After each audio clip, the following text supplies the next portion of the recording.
मैं एक उदाहरण से इस बात को समझाता हूं। हालांकि मैंने कहा था कि इसकी तुमको जरूरत नहीं पड़ेगी ज्यादा, लेकिन तुमने पूछ लिया तो बता देता हूं। मान लो मैं कहूं कि तुमको चोरी नहीं करनी चाहिए। अब चाहिए लग गया तो कथन नैतिक कथन बन गया।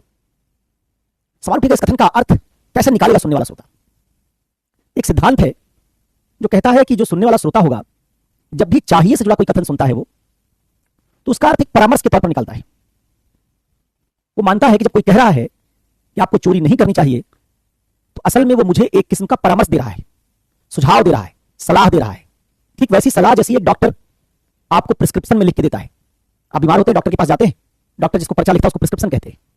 प्रिस्क्रिप्शन में डॉक्टर दवाई लिखता है, वो दवाई लिख कर डॉक्टर एक तरीके से आपको सलाह दे रहा होता है कि भाई ये दवा खा लेना, इससे ठीक हो जाओगे। ठीक वैसे कुछ लोगों का कहना है कि नैतिकता एक तरह की सलाह है कि ये मत करना, ये करना, ये करोगे तो कुछ गड़बड़ हो सकता है। जैसे डॉक्टर दवा लिखता है तो उसका क्या बता रहा है, कई बार कहता है कि दवा भूलना मत, टाइम से खा लेना, तो कह रहा होता है कि टाइम से खा लो, मेरी सलाह है, नहीं तो उसका नुकसान होगा, टाइम से खाओगे फायदा होगा। तो कुछ लोग कहते हैं सारी नैतिकता ऐसे ही फायदे नुकसान के संदर्भ में दी गई सलाह है, और इसी सलाह से लोग इसका अर्थ निकालते हैं। इस थ्योरी को परामर्शवाद कहते हैं। जब मैं कहता हूं कि यह मोबाइल है, तो कोई सलाह से इसका अर्थ नहीं निकलता है। एक वस्तु का नाम अपने मोबाइल रखा है, उसको पहचानते हैं, जब मैं कहता हूं यह मोबाइल है, तो आप इसका अर्थ सीधे इस वस्तु को जानने से निकाल लेते हैं। लेकिन नैतिक कथन जिनमें चाहिए लगा होता है, उनका अर्थ ऐसे नहीं निकलता। दूसरे कुछ लोग कहते हैं कि नहीं, नैतिकता के कथनों का अर्थ सलाह से नहीं निकलता, परामर्शवाद सही नहीं है।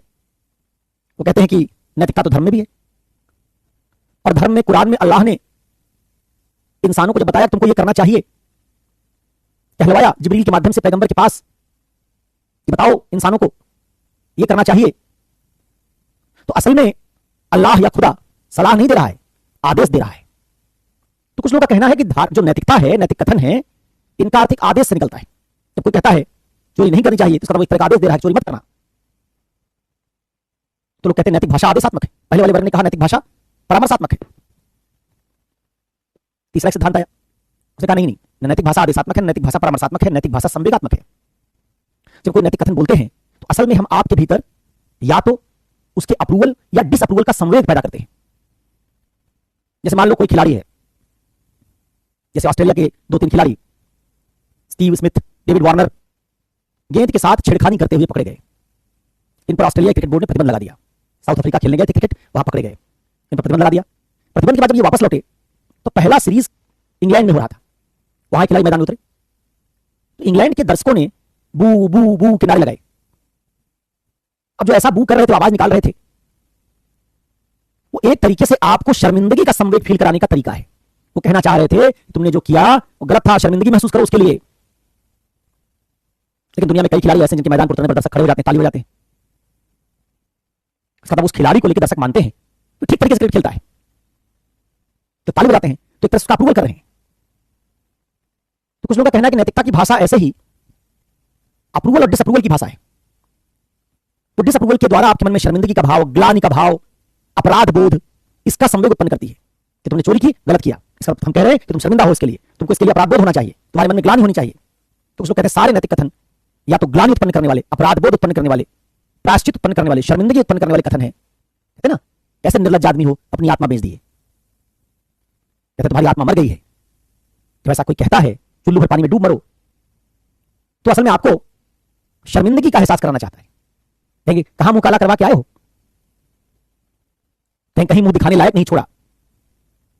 ये सारे कथन, जितने कथन मैंने बोले, ये सब कथन प्रायः उन बातों के लिए बोले जाते हैं जिनसे कोई अनैतिकता जुड़ी होती है। दूसरे ब्रेवो, शाबाश, बहुत अच्छे, बकअप, ऐसे शब्द हम बोलते हैं, क्या करते हैं, उत्साहवर्धन करते हैं। ऐसा उत्साहवर्धन करते हैं जिससे उस आदमी को प्रेरणा मिले, अप्रूवल कर रहे हैं।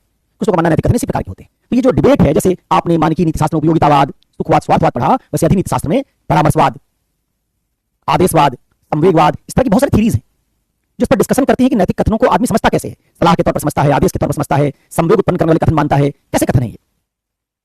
क्योंकि इन कथनों से सीधे मोबाइल की तरह कोई वस्तु नहीं दिखती है। तो इसी का जहां अध्ययन किया जाता है, ऐसे नीतिशास्त्र की शाखा को अधि नीतिशास्त्र के नाम से जानते हैं। ठीक है, हंसने वाला इमोजी बना रहे हो बहुत, गौरी, हिमांशी, अंशिका, क्या हो गया, ऐसा क्या बोल दिया मैंने?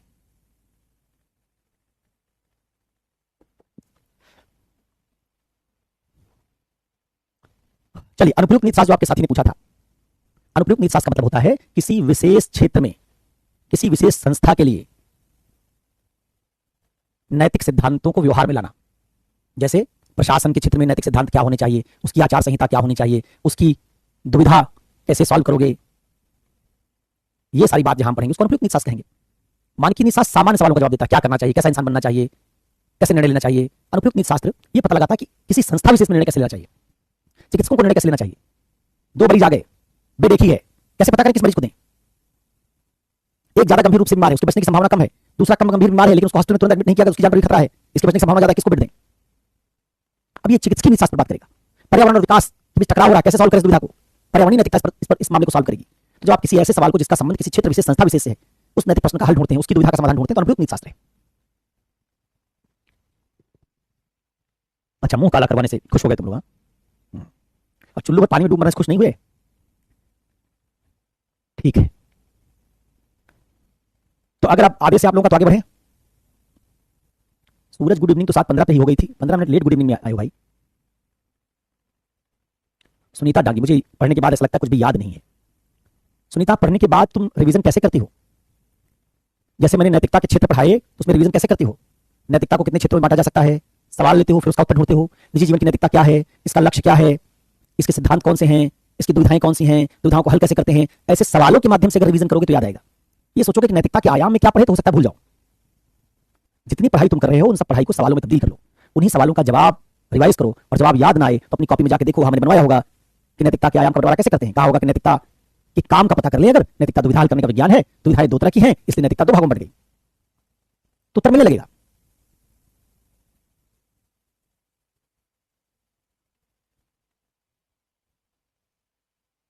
थिंकर्स के पॉइंट ऐड करने से प्राप्तांक पर क्या इंपैक्ट पड़ता है? अरे भाई अच्छा ही पड़ेगा, बुरा क्यों पड़ेगा? किसी थिंकर की बात करोगे तो प्राप्तांक बढ़िया होगा। चलिए आइए, अच्छा आज हम लोग यूनिट 1 की आखिरी पढ़ाई करेंगे। 2 बात मुझे पढ़ानी है। ये टॉपिक ऐसा इससे कोई सवाल खास पूछा नहीं जाता, लेकिन फिर भी चूंकि सिलेबस में है तो इसलिए मैं बता देता हूं। 2 भाग हम पढ़ने की कोशिश करेंगे, एक नैतिकता के निर्धारक तत्व और दूसरा मानव मूल्य। नैतिकता के निर्धारक तत्व टॉपिक थोड़ा बड़ा है, मतलब उसमें उसका जो हेडिंग है बड़ा है, मैंने उसका शॉर्ट फॉर्म लिख दिया है। मानवीय आचरण में कार्यों में नैतिकता के निर्धारक तत्व, कुछ ऐसा उसका हेडिंग है, मैंने उसको संक्षेप में लिख दिया है। और मानव मूल्य, ये 2 बात हम समझने की कोशिश करने जा रहे हैं। शुरू करेंगे नैतिकता के निर्धारक तत्व से। इसके 2 मायने हो सकते हैं। इसका एक मायने बन सकता है, इसका एक मायने बन सकता है नैतिक सिद्धांतों के निर्धारक तत्व कौन से हैं। इसका मतलब नैतिक सिद्धांत बनते कैसे हैं, नैतिक सिद्धांत कैसे बनते हैं, निर्धारक तत्व मतलब बनते कैसे हैं, कौन सी चीजें हैं जो उनको बनाती हैं। और दूसरा,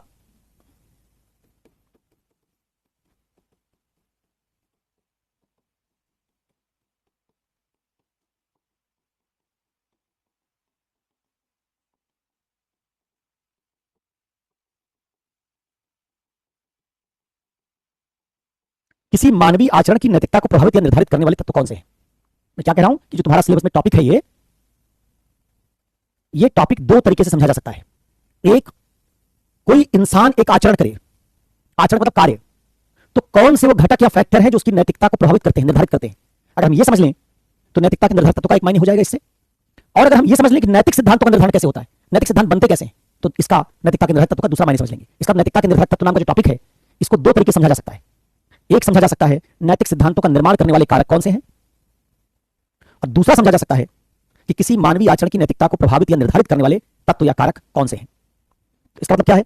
इसका मतलब है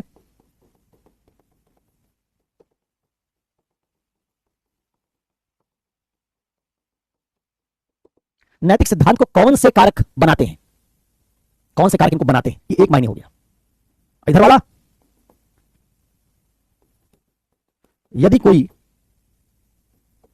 मनुष्य किसी कार्य को करता है तो उस कार्य की नैतिकता को कौन से कारक प्रभावित करते हैं। यदि कोई मनुष्य किसी कार्य को करता है तो उस कार्य की नैतिकता को कौन से कारक प्रभावित करते हैं।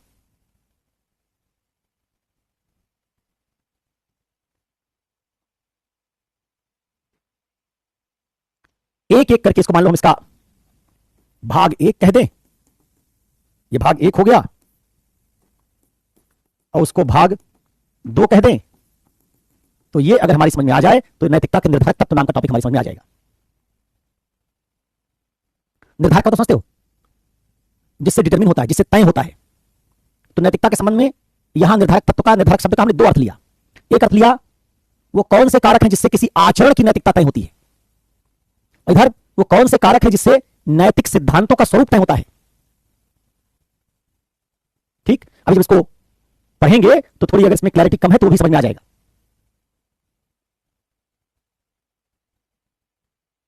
चलिए भाग 2 से शुरू करते हैं। भाग 2 मैंने इधर लिख दिया, भाग 1 इसको बना देता तो ज्यादा आसान होता क्योंकि छोटा है वो। भाग 2 से शुरू करते हैं। जो हमारा भाग 2 है इसको समझते हैं, जिसका मतलब मैंने बनाया है आचरण की नैतिकता के निर्धारक तत्व। आचरण की नैतिकता के निर्धारक तत्व, इसका आशय है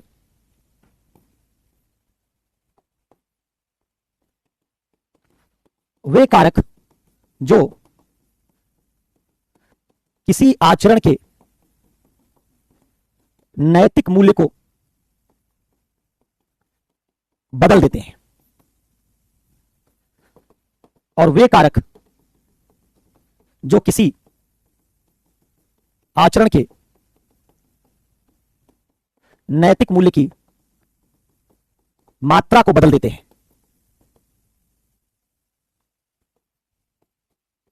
यह दोनों ही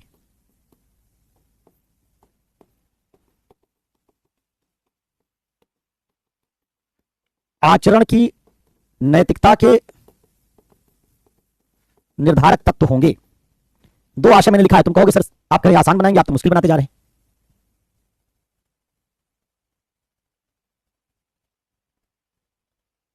वे कारक जो किसी आचरण के नैतिक मूल्य को बदल देते हैं, वे कारण जो किसी आचरण के नैतिक मूल्य की मात्रा को बदल देते हैं, इनको हम कहते हैं आचरण की नैतिकता के निर्धारक तत्व। अब यहां जो मैंने लिखा किसी नैतिक मूल्य को बदल देते हैं, इसका मतलब क्या होता है? मान लो कि आचरण ए है, आचरण मतलब कार्य, मैंने पहले बताया कोई कार्य जो करते हो, तुमने कोई कार्य किया, उस कार्य को मैंने एक बार उसका मूल्यांकन किया और कहा कार्य नैतिक है, उस कार्य का मूल्य 1 हो गया नैतिक। उसी कार्य को दोबारा किया गया और इस बार मैंने उसी कार्य को कह दिया कि अनैतिक है, कार्य वही लेकिन कह दिया अनैतिक है, तो क्या हो गया? वही कार्य एक बार नैतिक था, वही कार्य एक बार अनैतिक हुआ, तो मूल्य क्या हो गया? इसका बदल गया, नैतिक से क्या हो गया? अनैतिक हो गया। हम क्या जानना चाहते हैं? हम जानना चाहते हैं कि ऐसा कौन सा कारण हो सकता है, कौन सा कारक हो सकता है जो इसी तरीके से किसी आचरण के मूल्य को बदल सकता है। क्या कर सकता है? नैतिक से अनैतिक बना सकता है, अनैतिक से नैतिक बना सकता है।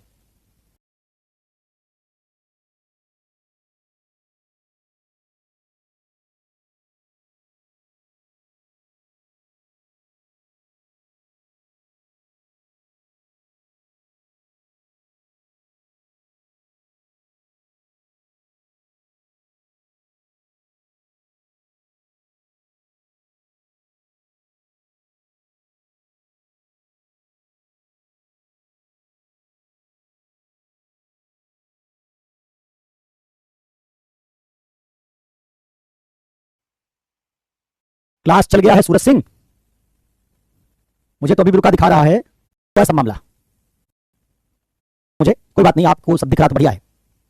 तो मूल्य का मतलब क्या हो गया? मूल्य का मतलब एक मूल्य हो गया नैतिक, एक हो गया अनैतिक। हम क्या ढूंढना चाहते हैं कि कौन सा ऐसा कारक है जो एक ही काम को कभी नैतिक बना सकता है और कभी अनैतिक बना सकता है।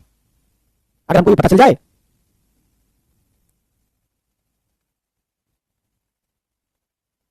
हाँ चलिए अब सब ठीक दिख रहा है, बढ़िया है। हमको ये पता चल जाए तो हम कहेंगे ये वो कारक है जो आचरण के नैतिक मूल्य को बदल देता है। क्या कर देता है? अनैतिक से नैतिक, नैतिक से अनैतिक। और दूसरे में क्या लिखा है? वे कारक जो किसी आचरण के नैतिक मूल्य की मात्रा को बदल देते हैं। मात्रा क्या होती? कम नैतिक से ज्यादा नैतिक, ज्यादा नैतिक से कम नैतिक, कम अनैतिक से ज्यादा अनैतिक, ज्यादा अनैतिक से कम अनैतिक। ये मूल्य है। आचरण अनैतिक का अनैतिक रहा लेकिन अनैतिकता कम से ज्यादा हो गई, ज्यादा से कम हो गई, इसको कहेंगे मात्रा।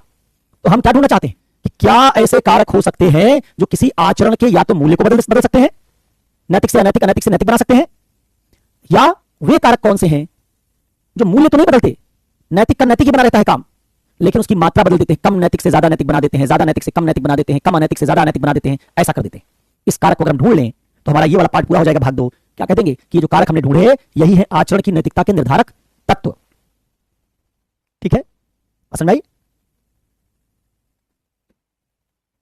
आओ, तो इसका मतलब है एक तरफ हम क्या देख रहे हैं, नैतिक मूल्य को प्रभावित करने वाले कारक, दूसरी तरफ देख रहे हैं नैतिक मूल्य की मात्रा को प्रभावित करने वाले कारक। इसमें क्या है, नैतिक से अनैतिक, अनैतिक से नैतिक, निर्नैतिक से अनैतिक, निर्नैतिक से नैतिक, ऐसा कोई बदलाव हुआ तो मूल्य बदल गया। इधर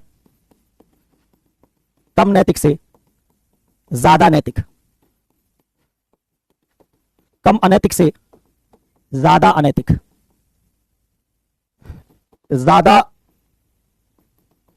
नैतिक से कम नैतिक, ज्यादा अनैतिक से कम अनैतिक। इधर वाले में मूल्य का बदलाव है और इधर वाले में मात्रा का बदलाव है। हमको क्या ढूंढना है, वो कौन से कारक हैं जो ऐसा कर देते हैं, किसी कार्य के मूल्य की मात्रा बदल देते हैं। देखो इसमें कम नैतिक है ना, इधर भी नैतिक ही है, ज्यादा नैतिक हो गया, मूल्य नहीं बदला, नैतिक का नैतिक, हालांकि मात्रा बदल गई, कम से ज्यादा। इसमें कम अनैतिक से ज्यादा नैतिक, मात्रा बदली, ज्यादा नैतिक से कम नैतिक, मात्रा बदली, ज्यादा नैतिक से कम नैतिक, मात्रा बदली। और इधर नैतिक से नैतिक हो गया, मात्रा नहीं बदली, मूल्य ही बदल गया, नेचर बदल गया, स्वरूप बदल गया। एक बार स्वरूप बदला, एक बार मात्रा बदली। हम ढूंढना चाहते हैं कि कोई इंसान अगर आचरण करे, एक ही आचरण करे, तो उस आचरण में ऐसा क्या हो सकता है, कौन सा ऐसा कारक हो सकता है जो अगर उस आचरण के साथ लगेगा, अप्लाई होगा, तो उसका मूल्य बदल सकता है। और कौन सा ऐसा कारक हो सकता है जो उस आचरण पर लागू कर दिया जाए तो मूल्य तो नहीं बदलेगा लेकिन उसकी मात्रा बदल देगा। ऐसे कारक का अगर पता लगा लोगे तो एक भाग 2 तुम्हारा हल हो जाएगा। और ध्यान से सुनना, क्योंकि दोबारा कल पूछोगे, नहीं बताऊंगा, एक ही बार बताऊंगा, इसलिए 15 मिनट से वही दोहरा रहा हूं, उसी को अलग अलग तरीके से समझाने की कोशिश कर रहा हूं, अब उदाहरण देने जा रहा हूं। तो अगर सी सेट पढ़ोगे पूरे टाइम और बाकी चीजों पर गप मारोगे तो बात समझ में नहीं आएगी, इसलिए इसको सुन लेना ध्यान से। निर्णय क्या होता है अभी जब बताऊंगा तो बताऊंगा। चलिए जरा देखिए, अभी मेरा पुराना उदाहरण है, कई कक्षाओं में इसको दिया है। हम एक उदाहरण बनाने जा रहे हैं जिसमें देखेंगे काम एक ही होगा लेकिन मूल्य उसके अलग अलग निकलेंगे। काम एक, मूल्य अलग अलग। चलिए काम करवाते हैं, फिर दूसरा उदाहरण बनाएंगे, उसमें भी काम एक, मूल्य अलग अलग। पता करेंगे कौन सी चीज इसने एक ही काम का मूल्य बदल दिया। 2 उदाहरण बना रहे हैं, 2 उदाहरण जिनसे उन कारकों का पता लगेगा जो किसी आचरण के नैतिक मूल्य को प्रभावित या निर्धारित करते हैं। पहला उदाहरण देखो क्या है।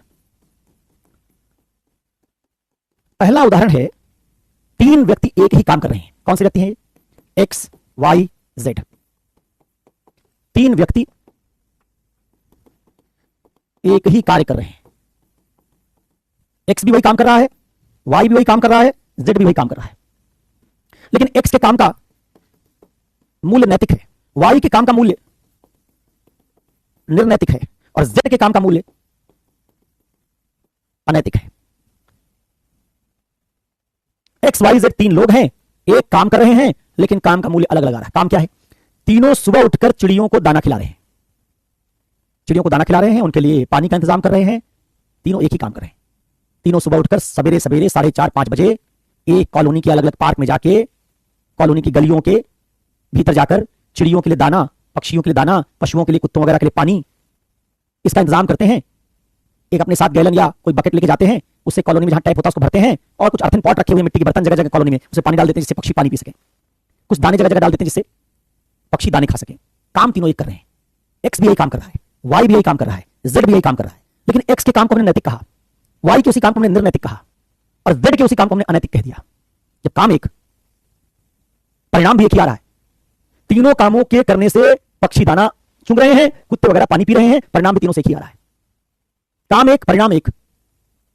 फिर एक ही काम नैतिक, निर्नैतिक और अनैतिक कैसे बन गया? अगर ये पता कर लें तो हम ये जान लेंगे कि किसी मानवीय आचरण की नैतिकता को प्रभावित या निर्धारित करने वाला ये कारक होता है। ये अप्लाई होगा, एक ही काम एक ही परिणाम उत्पन्न कर रहा हो, फिर भी उसका नैतिक मूल्य बदल जाएगा।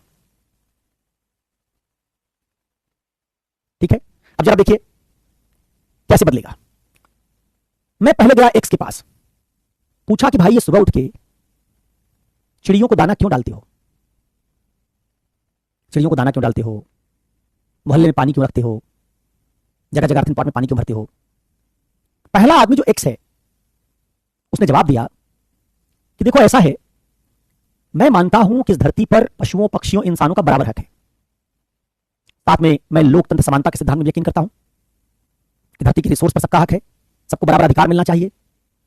उसने कहा लेकिन हम मानवों ने ताकत के दम से, हमने अपनी दुनिया में तो सबको फंडामेंटल राइट दिया, कहा कमजोर वर्ग का उत्थान करेंगे, वंचित वर्ग का सशक्तिकरण करेंगे, लेकिन मनुष्यों की दुनिया में हम लोकतंत्र ले आए, मनुष्यों की दुनिया में आरक्षण दिया कमजोर आदमी को, मनुष्यों की दुनिया में सामाजिक न्याय कर रहे हैं, मिड डे मील चला रहे हैं, फूड सिक्योरिटी दे रहे हैं, और हमने जानवरों के खाने पीने रहने की जगह सब छीन ली। जहां तालाब पोखर होते थे उनको भर के मकान बना दिया, बाग और जंगल काट दिए। तो ये पशु पक्षी जिनको पहले नेचर से खाना मिल जाता था, उस नेचुरल जगह पे तो हमने शहर बना दिया, कस्बा बना दिया। ये सब कभी जंगल हुआ करता था, तो हमने उनकी संपत्ति क्या की? छीन ली। यहां मानवीय दुनिया में हम खाना अनाज बांट रहे हैं कमजोर आदमी को, उसके बच्चे को मिड डे मील खिला रहे हैं, उसको मनरेगा से रोजगार दे रहे हैं, उसके घर उज्ज्वला योजना सिलेंडर पहुंचा रहे हैं, गैस पहुंचा रहे हैं। कमजोर आदमी को राज्य बहुत कुछ दे रहा है, और वहां जानवर कमजोर थे तो उनका जंगल छीन लिया, उनके जो तालाब और पोखर थे उसको खत्म कर दिया, तो उनका तो हमने सब कुछ छीन लिया। उसने कहा इसलिए मैं मानता हूं कि मानव ढोंगी पाखंडी है। अपने लिए तो कमजोर वर्गों के लिए उसको फूड सिक्योरिटी चाहिए, कमजोर वर्ग के लिए आरक्षण चाहिए, कमजोर वर्ग के लिए विशेष नियम कानून चाहिए, कमजोर वर्ग के लिए मिड डे मील चाहिए, कमजोर वर्ग के लिए डब्ल्यूएस का आरक्षण चाहिए। जानवर कमजोर हैं तो हमको कुछ नहीं देगा, उनसे छीन रहा उल्टा। उसने कहा इसी आधार पर मैं मानता हूं कि हम सब मनुष्यों की ड्यूटी है कि हम पशुओं पक्षियों को कॉम्पनसेट करें, क्षतिपूर्ति करें उनकी, जो उनसे छीना उसके बदले में उनको कुछ दें। इसी कारण से मैं अपनी आय का 1%, 2% अनाज खरीदने में लगाता हूं। जो मेरी सैलरी मिलती है, 2 लाख रुपए सैलरी मिलती है, 4,000 रुपए का मैं अनाज खरीदता हूं। उस 4,000 रुपए के अनाज को 150-200 रुपए का अनाज मैं रोज इस तरीके से अलग अलग पार्ट में बिखेर देता हूं, जिससे चिड़िया और कुछ पक्षी वो दाना चुग पाए। बच्चे भी खाने को रोटी वोटी को ले आता हूं, कुत्तों को खिला देता हूं। मैंने कहा अच्छा, इसका मतलब तुम्हारे इरादे के पीछे, तुम्हारे इस काम के पीछे परोपकार का इरादा, तुम्हारे इस काम के पीछे करुणा, तुम्हारे इस काम के पीछे समानता जैसे आदर्श हैं, इस कारण से तुम्हारा काम नैतिक है, क्योंकि हम करुणा को, परोपकार को, समानता को, लोकतंत्र को, कमजोर के अधिकार की रक्षा को नैतिक मानते हैं। इसलिए कहा एक्स का काम नैतिक है। वाई के पास गए, पूछा भाई तुम क्यों ये सुबह सुबह उठ के कसरत करते हो, पशु पक्षियों को दाना पानी क्यों पहुंचाते हो? वाई ने जवाब दिया कि असल में मेरे दादाजी का अनाज का व्यवसाय था, है अभी भी हमारा पुश्तैनी धंधा अनाज का। तो जो उससे रद्दी अनाज, खराब अनाज निकलता था, वो हम फेंकने की बजाय, डिस्पोज करने की बजाय, हमारे दादाजी थोड़े धार्मिक प्रवृत्ति के थे, तो पार्क में ले आते थे, बांट देते थे। उसी को ऐसे बांध देते, मतलब उसको रोज पार्क में डाल देते थे। उससे कूड़ा कचरा भी डिस्पोज हो जाता था और पक्षियों को खाना मिल जाता था। कहा कि वो दरअसल करते क्या थे कि हम लोग छोटे छोटे थे, तब से हमको सुबह उठा लेते थे, अपने साथ ले आते थे, पकड़ा देते थे, थैली कहते थे उस पार्क में तुम डालो, उस पार्क में तुम डालो। तो मैंने पूछा कि आपने दादाजी के उस विचार से सहमत हैं? उसने कहा विचार से कुछ सहमत नहीं है। अब देखिए आदत पड़ गई हमारी, सुबह सुबह 5 बजे उठने की आदत पड़ गई है, और अनाज पड़ा रहता है, इसको 30 साल से 25 साल से ऐसा दादाजी के साथ करते करते आदत पड़ गई, इसलिए अब कर रहा हूं। मतलब ये आदमी काम आदत की वजह से कर रहा है, इसका अपना चयन नहीं है। तो मैं कहूंगा कि इसके पीछे ना तो कोई अनैतिक बात है, जानवरों को, पशुओं पक्षियों को कुछ खिला रहा है, अनैतिक बात तो है नहीं, लेकिन इसके काम करने के पीछे कोई नैतिक इरादा भी नहीं है। ऐसा काम जो ना अनैतिक हो, ना नैतिक हो, उसको निर्नैतिक कहते हैं। ठीक है, उसके काम से पशु पक्षियों को भोजन मिल जा रहा है, लेकिन वो किसी ऐसे इरादे से काम नहीं कर रहा है। उसने खुद ही कहा कि मेरा इरादा ऐसा कुछ नहीं, ये तो आदत है हमारी। तो पहले वाले ने जब मैंने पूछा काम क्यों कर रहे हो, तो जो उत्तर दिया उससे उसके नैतिक इरादे का पता लगा, इसलिए उसके पशुओं पक्षियों को दाना खिलाने, पानी देने की बात नैतिक बन गई। दूसरे वाले ने उसी सवाल के उत्तर में आदत का जिक्र किया, किसी नैतिक सिद्धांत की चर्चा नहीं की। अनैतिक भी नहीं है उसका काम, नैतिक सिद्धांत उसके पीछे नैतिक इरादा कोई है नहीं, इसलिए नैतिक भी नहीं है। तो मैं कहूंगा ना नैतिक है, ना अनैतिक है, निर्नैतिक है। और तीसरा वाला, उसके पास गया मैंने पूछा कि भाई तुम दाना क्यों खिला रहे हो सुबह सुबह उठ के? पहले तो बताने के लिए तैयार नहीं हुआ, बहुत कुरेदने पर, बहुत पुश करने पर उसने कहा देखो, तुमने बताया कि तुम एथिक्स पढ़ाते हो क्लास में, मेरी बात को सिर्फ विद्यार्थियों को उदाहरण देने के लिए इस्तेमाल करोगे, इसलिए बता रहा हूं। अब देखो, हमारा चोरों का एक गैंग है, लेकिन हम लोग छोटे मोटे चोर नहीं है, चिंदी चोर नहीं है, हम बड़ा हाथ मारने वाले लोग हैं। साल में केवल 2 चोरी करते हैं बस, 6 महीने में 1 चोरी, लेकिन एक चोरी जो करते हैं बड़ी चोरी करते हैं। और हमारी मॉडस ऑपरेंडी ये है कि जहां हमको चोरी करनी होती है, पहले हम ऐसा कोई पॉश इलाका, ढनाढ डिवर का कोई कॉलोनी मोहल्ला तलाशते हैं, वहां जाते हैं, किराए का मकान लेते हैं, हमारे 8-10 मेंबर वहां रहना शुरू करते हैं, बड़ा घर लेते हैं, 10-12 कमरे, 8 कमरे, 7 कमरे, ऐसा बड़ा घर, बड़ी कोठी देते हैं कोई। हमारे सारे मेंबर वहां रहते हैं। 3-4 महीने रहने पर जब सब लोग उनको मोहल्ले कॉलोनी लोग जानने लगते हैं, कोई शक ना करे, तो हम फिर सारे घरों की उस कॉलोनी में रेकी शुरू करते हैं। 4-4 घंटे 3-3 घंटे की शिफ्ट बनती है। उस शिफ्ट में अलग अलग आदमी अलग अलग घर में जाकर देखता है कौन किस समय जगता है, कब सोता है, किस समय चोरी करेंगे तो ठीक होगा, किसके घर में कितने लोग हैं, रेकी करनी पड़ती है, पूरी प्लानिंग करते हैं। अब मेरा जो टाइम है, मुझे जो ड्यूटी मिली है वो सुबह 4:30 से 7:30 की मिली है। 3 घंटे का शिफ्ट है मेरा। अब 4:30 से 7:30 बजे मैं कैसे रेकी करूं, तो उसका मैंने एक तरीका खोजा। तरीका ये खोजा कि अगर मैं 4:30 बजे दाने की पोटली लेके, अनाज की पोटली लेके घूमूंगा तो कोई मुझ पर शक नहीं करेगा। और अनाज की पोटली को लेकर मैं मोहल्ले में हर गली में जा सकता हूं, घरों के पीछे जा सकता हूं अनाज डालने के बहाने, और उससे मैं एक एक घर की रेकी कर लूंगा कि सुबह 4:30 बजे से 7:30 बजे के बीच कौन से लोग सोते हैं, कौन से जगते हैं। और फिर मैं अपनी रिपोर्ट जब सबमिट करूंगा, हमारे बाकी साथी अपनी रिपोर्ट सबमिट करेंगे, उसके बेसिस पर पूरा साइंटिफिक रिसर्च करने के बाद तब हमारी टीम निर्णय लेगी कि किस घर में चोरी की जाए। फिर हम वहां चोरी करेंगे, मार लेंगे 1-2 घर 3 घर जो चोरी करनी होगी करेंगे, और फिर हम चंपत हो जाएंगे। फिर हम 6 महीने कोई चोरी नहीं करेंगे, फिर 6 महीने बाद दूसरी चोरी करेंगे। इस तरीके से मैं सुबह जब टहलता हूं चिड़ियों को दाना खिलाने के लिए, तो खिलाता तो चिड़ियों को दाना, लेकिन उसके पीछे मेरा इरादा रेकी करने का है। तो तत्काल तो उसके दाना डालने से चिड़ियों को खाना मिल रहा है, जो एक्स के वाई के काम से भी मिल रहा है, उससे परिणाम समान आ रहा है, लेकिन इरादा इसका कुछ और है। तो हम कहेंगे इसका काम अनैतिक है। कौन सी चीज है जिसने सेम काम के नैतिक मूल्य को एक्स के केस में अलग रखा, वाई के केस में अलग रखा, जेड के केस में अलग रखा? एक बार एक्स के केस में नैतिक, वाई के केस में निर्नैतिक और जेड के केस में अनैतिक बना दिया। हम कहेंगे इरादा। एक्स का इरादा नैतिक है, इसलिए वही काम जो वाई जेड कर रहे हैं वही काम नैतिक इरादे से किया गया तो नैतिक बन गया। वाई वही काम कर रहा है लेकिन उसके पीछे ना नैतिक इरादा है ना अनैतिक इरादा है, इसलिए उसका काम निर्नैतिक बन गया। और जेड उसी काम को कर रहा है लेकिन उसका इरादा अनैतिक है, इसलिए काम अनैतिक बन गया। इसका मतलब किसी आचरण की नैतिकता को प्रभावित करने वाला कारक, यहां ध्यान रखना, आचरण समान रखना है, परिणाम भी समान रखना है। आचरण एक, परिणाम एक, और फिर पता लगाना है कौन सा कारक है जिसने आचरण की नैतिकता के संदर्भ में मूल्य बदल दिया। तो हमने पहला कारण क्या तलाशा? पहला कारण ने तलाशा कि इसको नैतिक, निर्नैतिक और नैतिक बनाने के पीछे जो फैक्टर काम कर रहा है वो फैक्टर कौन सा है? इरादा, इंटेंट, मोटिव। दूसरा उदाहरण बनाते हैं। ऐसे जितने कारक तुम पहचान लोगे जो एक ही काम जिसका परिणाम भी समान आ रहा हो उसके नैतिक मूल्य को बदल रहे हो, वो सब कहलाएंगे आचरण की नैतिकता को प्रभावित करने वाले कारक।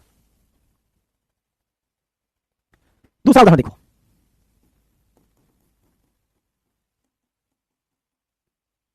दूसरे उदाहरण में हम फिर से एक्स वाई जेड को ले रहे हैं, काम दूसरा करवाएंगे इस बार, और इरादा वाला मामला नहीं रखेंगे इस बार। इस बार एक्स वाई जेड तीनों आईपीएस हैं, तीनों आईपीएस हैं। इन तीनों से एक काम करवाने जा रहा हूं, परिणाम भी एक ही आएगा, लेकिन उसके बावजूद एक्स के काम को हम नैतिक कहेंगे, वाई के काम को निर्नैतिक कहेंगे, जेड के काम को अनैतिक कहेंगे। तीनों ने एक कार्य किया। क्या कार्य किया तीनों ने? तीनों ने भीड़ पर गोली चलवाई और परिणाम आया 10 लोग घायल, 4 मारे गए। काम एक, परिणाम एक। लेकिन एक्स के काम को हमने अनैतिक कह दिया, वाई के काम को हमने निर्नैतिक कह दिया, और जेड के काम को हमने नैतिक कह दिया, जबकि तीनों ने एक ही काम किया और तीनों का परिणाम भी एक ही आया।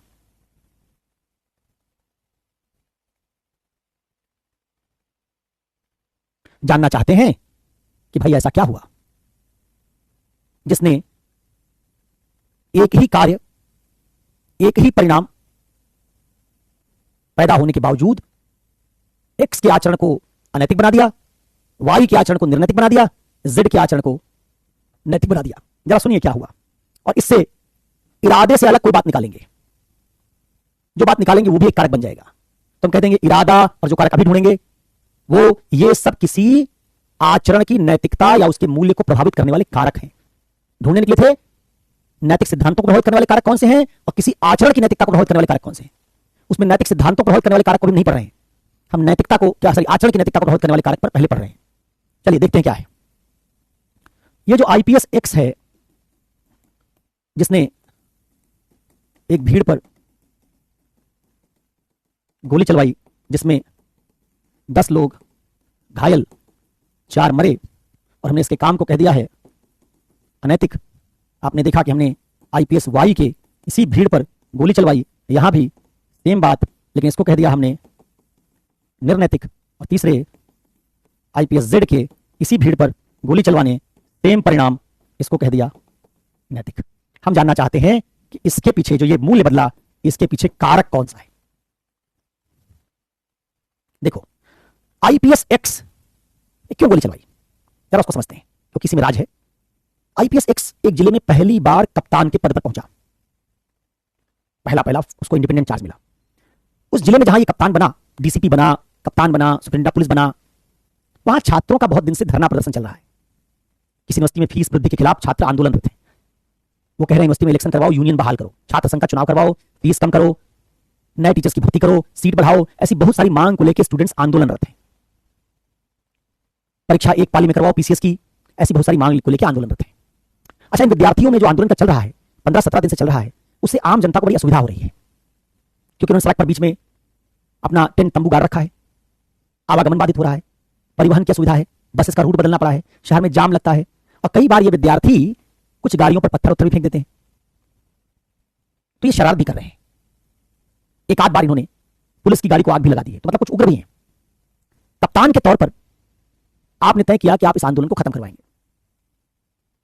आप दल बदल के साथ, क्योंकि शहर में आंदोलन चल रहा है, शहर में तो बहुत पुलिस होती है, कई थानों की पुलिस आपने बुला ली, रिजर्व पुलिस को भी बुलाया, पुलिस लाइन से बुलाया, राइट गियर पहन के दंगा रोकने वाला सारा जो हेलमेट होता है, सारा इक्विपमेंट्स लेके 200 सिपाहियों के साथ आप धरनास्थल पर पहुंच गए।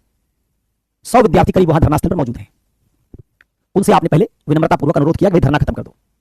विद्यार्थियों ने कहा कि आपका काम लॉ एंड ऑर्डर देखना है, पुलिस अधिकारी हो, कोई आप राज्य के विधि निर्माता नहीं हो, इसलिए अपना काम करो, हमारे धरने के बीच में मत पड़ो। धरना खत्म करवाने के लिए या तो शिक्षा मंत्री को आना पड़ेगा या विश्वविद्यालय का कुलपति आए। तुम पुलिस में हो, तुम क्यों पड़ रहे हो बीच में। इसको छात्रों की ऐसी बात नागवार गुजरी।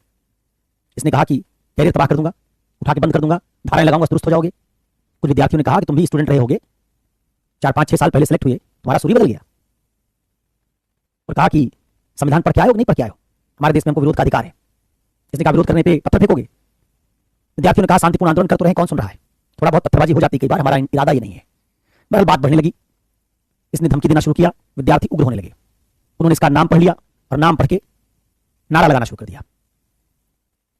नारा लगाने लगे, हाय हाय मुर्दाबाद, पुलिस प्रशासन मुर्दाबाद, फला कप्तान मुर्दाबाद। अब ये चिढ़ गया। इसने कहा देखो नाम लेके नारा मत लगाओ, नहीं दुरुस्त कर दूंगा अभी। विद्यार्थियों ने कहा जो करना है कर लेना। इसने गुस्से में आके विद्यार्थियों के ऊपर कहा कि तुम लाठीचार्ज करो पुलिस वालों से, मारो उनको, सबक सिखाओ। पुलिस वाले विद्यार्थियों पर टूट पड़े। विद्यार्थियों पर टूट पड़े, विद्यार्थियों ने पत्थरबाजी शुरू कर दी। एक पत्थर इसको आकर लग गया, इसके सर से खून निकलने लगा। एकदम गुस्से में आग बबूला हो गया। इसने कहा गोली चलाओ इन पर। पुलिस वालों ने फायरिंग कर दी, 10 विद्यार्थी घायल हुए, 4 मारे गए। एक जांच आयोग बैठ गया इस घटना के बाद। उस जांच आयोग ने अपनी रिपोर्ट दी और कहा कि कप्तान डिस्प्रपोर्शनेट बल का प्रयोग करने के कारण दोषी है। इसने गोली चलाने का जो निर्णय लिया अनैतिक था। क्यों अनैतिक था? क्योंकि परिस्थितियां ऐसी नहीं थी गोली चलानी पड़ती। इसने बदला लेने की भावना से गोली चला दी। 100-150 विद्यार्थियों को 200 पुलिस वाले आसानी से गिरफ्तार कर सकते थे और पुलिस बल बुलाया जा सकता था। उनको गिरफ्तार करके थानों और जेल में भेजा जा सकता था। लाठीचार्ज आंसू गैस से काम हो सकता था। लेकिन चूंकि विद्यार्थी इसके साथ गाली गलौज पर आमादा हो गए, इसने उसको व्यक्तिगत प्रतिष्ठा का प्रश्न बना लिया, इसलिए गोली चलवा दी। परिस्थितियां ऐसी नहीं थी गोली चलवानी पड़ती। बिना परिस्थिति की गोली चलवाई, इसलिए इसका काम अनैतिक है। इसने लोगों की जान की कीमत नहीं समझी। उस आंदोलन को उग्र होने पर अन्य उपायों से रोका जा सकता था। वाटर कैनन से, आंसू गैस से, लाठीचार्ज से रोका जा सकता था। ऐसी परिस्थिति नहीं थी, गोली चलानी पड़ती, फिर भी आपने गोली चलाई, इसलिए आपका काम अनैतिक है। कैसे पता क्या अनैतिक है? परिस्थिति के आधार पर। पहले वाले में कैसे पता क्या था? इरादे के आधार पर। इरादा और परिस्थिति क्या अंतर होता है? इरादा हमारे अंदर से तय होता है, परिस्थिति बाहर होती है। पहले वाले में चिड़ियों को जहां दाना खिला रहे हो, परिस्थिति सब एक जैसी है। इरादा तय कर रहा है कि आप दाना क्यों खिलाएंगे। यहां परिस्थिति बाहर है जिसमें आपको निर्णय लेना है। आपने जिस परिस्थिति में निर्णय लिया, अगर वो निर्णय उस परिस्थिति के अनुकूल नहीं है तो आपका काम अनैतिक। दूसरा आईपीएस, इसने भी गोली चलवाई। इसने कहा गोली कहां चलाई? कुछ लोग एक राजमार्ग जाम करके बैठे हुए हैं और कह रहे हैं जब तक कोई उच्च अधिकारी बात करने के लिए नहीं आएगा राजमार्ग से नहीं हटेंगे। इनकी जमीन का मुआवजा का मामला था, सरकार इनको मुआवजा दे रखा है, लेकिन ये कह रहे हैं बिल्डर ज्यादा पैसा कमा रहे हैं, हमको और मुआवजा चाहिए। सरकार की इनसे बातचीत चल रही है, लेकिन उसके बावजूद एक दिन तमाम ऐसे लोगों ने तय किया कि हम मुख्य रोड जाम कर देंगे, एक्सप्रेसवे को जाम कर देंगे। ट्रैक्टर लेके सारा निकल आइए, सड़क जाम करके बैठ गए और कहा कोई बड़ा अधिकारी जब तक नहीं आएगा जाम नहीं खोलेंगे। जिले के कप्तान होने के नाते आप वहां के लिए रवाना हुई, क्योंकि आपसे कहा गया कि लोग बातचीत करना चाहते हैं। इसलिए अपने साथ आप 7-8 पुलिसकर्मियों को लेके, अपने ड्राइवर और पर्सनल गनर को लेके पहुंच गए वहां। जब वहां पहुंचे तो देखा कि भीड़ में तो बंदूक, लाठी डंडे लेके लोग तैयार खड़े हैं एकदम। आपने बातचीत की जब कोशिश की तो लोग उग्र होने लगे, जैसे सुनियोजित भीड़ हो। और कुछ ही देर में भीड़ इतनी उग्र हो गई कि उन्होंने पत्थर बरसाने शुरू कर दिए। आपके साथ गए 7-8 सिपाहियों में से 2 का सर फट गया। उन्होंने जो जीप गई थी आपके साथ एक और, उसको आग लगा दी। बीच में से कहीं एक गोली भी चली जिससे एक सिपाही घायल हो गया, बुरी तरह जख्मी हो गया। 100-150 लोगों की भीड़ है जिसमें से गोली भी चलाने वाले लोग शामिल हो चुके हैं। ऐसा लगा जैसे अपराधियों ने सुनियोजित तरीके से पुलिस बल को घेर लिया हो। पत्थर भी है उनके पास, एक जीप को आग भी लगा दी है। आपने इस दशा में आत्मरक्षा के लिए जो 4-5 पुलिस वाले बचे हैं जिनके पास आधुनिक हथियार थे, उनको इस भीड़ पर गोली चलाने का आदेश दिया। इसमें 4 लोग घायल हुए, 10 लोग घायल हुए, 4 की जान चली गई। फिर जांच आयोग बैठा और जांच आयोग ने परिस्थितियों का मुआयना करने के बाद पाया कि आपने जब गोली चलाने का आदेश दिया तो आपके पास और कोई विकल्प नहीं रह गया था। आपने मजबूरी में गोली चलवाई। आपके पास चैन की आजादी नहीं थी। आप चाहकर भी दूसरा विकल्प नहीं चुन सकते थे क्योंकि उससे जान चली जाती है आपके सिपाहियों की। तो कहेंगे काम अनैतिक भी नहीं है, नैतिक भी नहीं है। किसी भीड़ में ऐसे लोगों को मार देना नैतिक नहीं है, लेकिन क्योंकि आपके पास विकल्प ही नहीं, आत्मरक्षा के लिए आपने काम किया, तो हम कहेंगे काम निर्नैतिक है। जहां विकल्पहीनता होती है, आपको पढ़ाया था, उस मामले में नैतिक मूल्यांकन उस कार्य का नहीं हो पाता। उन्हीं कार्यों का नैतिक मूल्यांकन होता है जो स्वैच्छिकता से किए जाए, दबाव के अभाव में किए जाए, विकल्प होने पर किए जाए। यहां तो आप देख रहे हैं विकल्प ही नहीं बचा। जब विकल्प ही नहीं बचा तो इसका नैतिक मूल्यांकन संभव नहीं। इसलिए कहा कि काम ना तो नैतिक है ना अनैतिक है, यह काम निर्नैतिक है। तीसरे केस में एक दंगाग्रस्त जिले के कप्तान के तौर पर आपने भीड़ पर गोली चलवाई। वो दंगाइयों की भीड़ जो पिछले 7-8 दिन से शहर में दंगा फैला रही है, एक समुदाय के लोगों को टारगेट कर रही है, उनको जला रही, मार रही। एक समुदाय के 10-12 लोग मारे जा चुके हैं और दंगाइयों की भीड़ को लगता है कि पुलिस उनका साथ देगी, इसलिए उनका हौसला बढ़ता चला जा रहा है। एक ऐसी ही उग्र भीड़ पर आपने गोली चलाने का आदेश दिया। आप चाहते थे कि उपद्रवियों और दंगाइयों के बीच ऐसा मैसेज जाए कि प्रशासन बर्दाश्त नहीं करेगा इसको, शहर में जान माल की बहुत हानि हो चुकी है, एक समुदाय के लोग डरे हुए हैं, जिले से पलायन कर रहे हैं। आपने राज्य के वकार को, राज्य के अथॉरिटी को, रिट को रिस्टोर करने के लिए गोली चलाने का आदेश दिया, जिससे दंगाइयों में 4 दंगाई मारे गए, 10 घायल हुए। हम कहेंगे आपका काम नैतिक है क्योंकि उस गोलीबारी के बाद दंगा रुक गया। जो लोग निर्दोष लोगों को मार रहे थे, आपने उनको टारगेट किया। विकल्प था, हो सकता है कि आप दंगाइयों पर और बल प्रयोग करते उनको तितर-बितर कर देते, लेकिन आप समझ रहे थे कि अब शूट एंड साइड से ही, शूट एट साइड से मामला बनेगा। जिले के शहर के अलग अलग हिस्सों में दंगा हो रहा है, जब तक कड़ा मैसेज नहीं जाएगा आग लगाने वालों को, दूसरों को जान लेने वालों को, तब तक बात नहीं बनेगी, क्योंकि लोग दंगाई कुछ लोगों को मार चुके थे। आपने जो काम किया उसको नैतिक माना जाएगा। 3 दशा में जो काम हुआ, इसमें क्या अलग अलग है? परिस्थितियां अलग अलग है। दंगे की परिस्थिति अलग है, स्टूडेंट्स के मूवमेंट की परिस्थिति अलग है, एक उग्र भीड़ जिसमें आपके पास विकल्प ही नहीं बचा उसकी परिस्थिति अलग है। इन परिस्थितियों में एक ही काम का मूल्य, जिसका परिणाम एक आया था, उसका मूल्य अलग अलग हो गया। तो हम कहेंगे इसका मतलब कौन सा कारक है? ये कारक हो गया परिस्थिति, सर्कमस्टांसेस। अंतर क्या है पहले दूसरे कारक में? परिस्थितियां बाहर होती हैं, इरादा अंदर होता है। ये बाह्य कारक है, बाहर से तय हो रहा है कि आप क्या कर रहे हैं। और चिड़ियों को दाना खिलाने वाले में बाहर सब कुछ समान था, अंदर से कंप्लीटली तय हो रहा था। तो इसमें बाहर कुछ बदलाव हो रहा है। ये क्या है? एक तरह का बाह्य कारक है। और इसके पहले वाले उदाहरण में ये क्या था? ये जो 3 व्यक्ति कर रहे हैं, सच में इरादे की बात हमने की थी ना, इसमें जहां इरादे की बात की थी, ये क्या इरादा कहां है? आंतरिक कारक है। ऐसे कई और कारक हैं, मैंने 2 आपको बताए, ऐसे कई और कारक हैं जो किसी एक ही आचरण की नैतिकता को प्रभावित कर सकते हैं। 2 कारक में पढ़ाई, बाह्य कारक के तौर पर परिस्थितियां, आंतरिक कारक के तौर पर इरादा।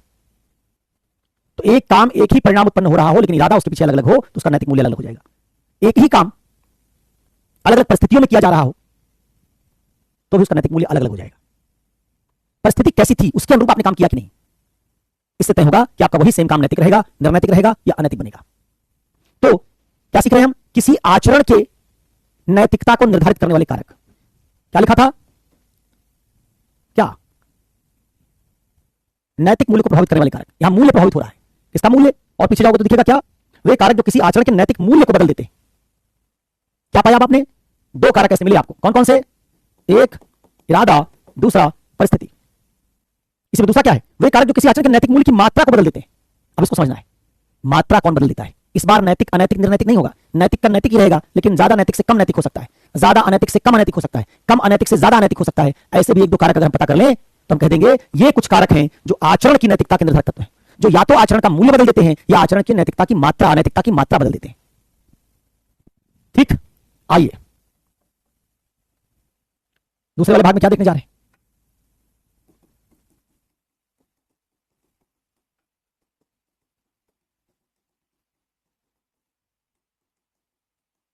जैसे मान लो मैं उदाहरण लेता हूं एक, कम अनैतिक से ज्यादा अनैतिक। उदाहरण इस बार है चोरी का उदाहरण। इसमें 2000 रुपए की चोरी हुई 2 बार। 2000 रुपए की चोरी हुई। इस बार 2000 रुपए की चोरी को जब पहली बार हुई हमने कहा कम अनैतिक है, दूसरी बार इसी चोरी को कह दिया ज्यादा अनैतिक है। हम पता करना चाहते हैं कि जब चोरी 2,000 रुपए की है तो वही एक काम चोरी का जिसमें चोरी की मात्रा भी समान है, चोरी अनैतिक होती है। तो बराबर रुपए की चोरी की दोनों बार, तो एक बार कम अनैतिक कैसे हुआ, दूसरी बार ज्यादा अनैतिक कैसे हो गया? अगर ये पता कर लें तो क्या देख लेंगे, मूल्य नहीं बदला, मूल्य अनैतिक का अनैतिक ही है, लेकिन अनैतिकता की मात्रा बदल गई। क्या परिवर्तित हुआ? मूल्य की मात्रा में परिवर्तन। देखो, इसके लिए भी हम बनाने जा रहे हैं एक उदाहरण। मान लीजिए आप यूपीएससी की तैयारी करने के लिए दिल्ली आए। सपोज करिए आप यूपीएससी एस्पिरेंट हैं और आप तैयारी करने के लिए दिल्ली आ गए, ऑफलाइन कोचिंग करने के लिए। आए आप बिहार यूपी के किसी छोटे कस्बे से, गांव से दिल्ली आए। माता पिता ने किसी 1-1.5 लाख रुपए वाली फीस लेने वाली कोचिंग में आपका एडमिशन करवा दिया। पिताजी ने खेत वेत बेचा और आपको 3 साल का वक्त दिया। कहा देखो खेत बेचे हैं, 10 लाख का तुम्हारी पढ़ाई के नाम, 1.5-2 लाख तुम्हारी फीस दे रहे हैं, और बाकी हर महीना 20,000 के हिसाब से 2-2.5 लाख रुपया तुमको सालाना 3 साल तक मैं दे सकता हूं। 7-7.5 लाख रुपया साल का, 3 साल का खर्च मान लिया मैंने, 1.5-2 लाख रुपया फीस मान ली। अब जाओ 9-9.5 लाख रुपया में 10 लाख के आसपास तक खर्च कर दूंगा, मन लगा के तैयारी करो, आईएएस बनो। आपने कस्बे से निकले, पहुंचे दिल्ली, कोचिंग ज्वाइन कर ली, सबसे बड़ी वाली कोचिंग ज्वाइन की, बैग वैग भी दिया उस कोचिंग ने, उस पर कोचिंग का नाम लिखा हुआ है। कोचिंग ज्वाइन करने के बाद आप क्लास में गए, देखा कि क्लास में तो खूब सारे बच्चे बैठे हुए, चमचमाता हुआ क्लासरूम, खूब लाइटिंग, बहुत सारे अलग अलग जगहों से आए हुए स्मार्ट बच्चे। अब आपने क्लास करना जब शुरू किया, गांव से आए हैं पहली बार, जैसे यहां ऑनलाइन क्लास में आते हैं तो चैटी आते हैं, खूब चैट करते हैं ना, वैसे वहां भी ऑफलाइन क्लास में गए तो आपने दोस्त बनाने शुरू किए। कुछ को तो दीदी भैया बनाया, कुछ से स्पेशल किस्म की दोस्ती शुरू की। कुछ आपको क्या पसंद है, जो पसंद हुआ उसको उस तरह का खाना खिलाने ले गए, लंच पे ले गए, डिनर पे ले गए, चाय पिलाया।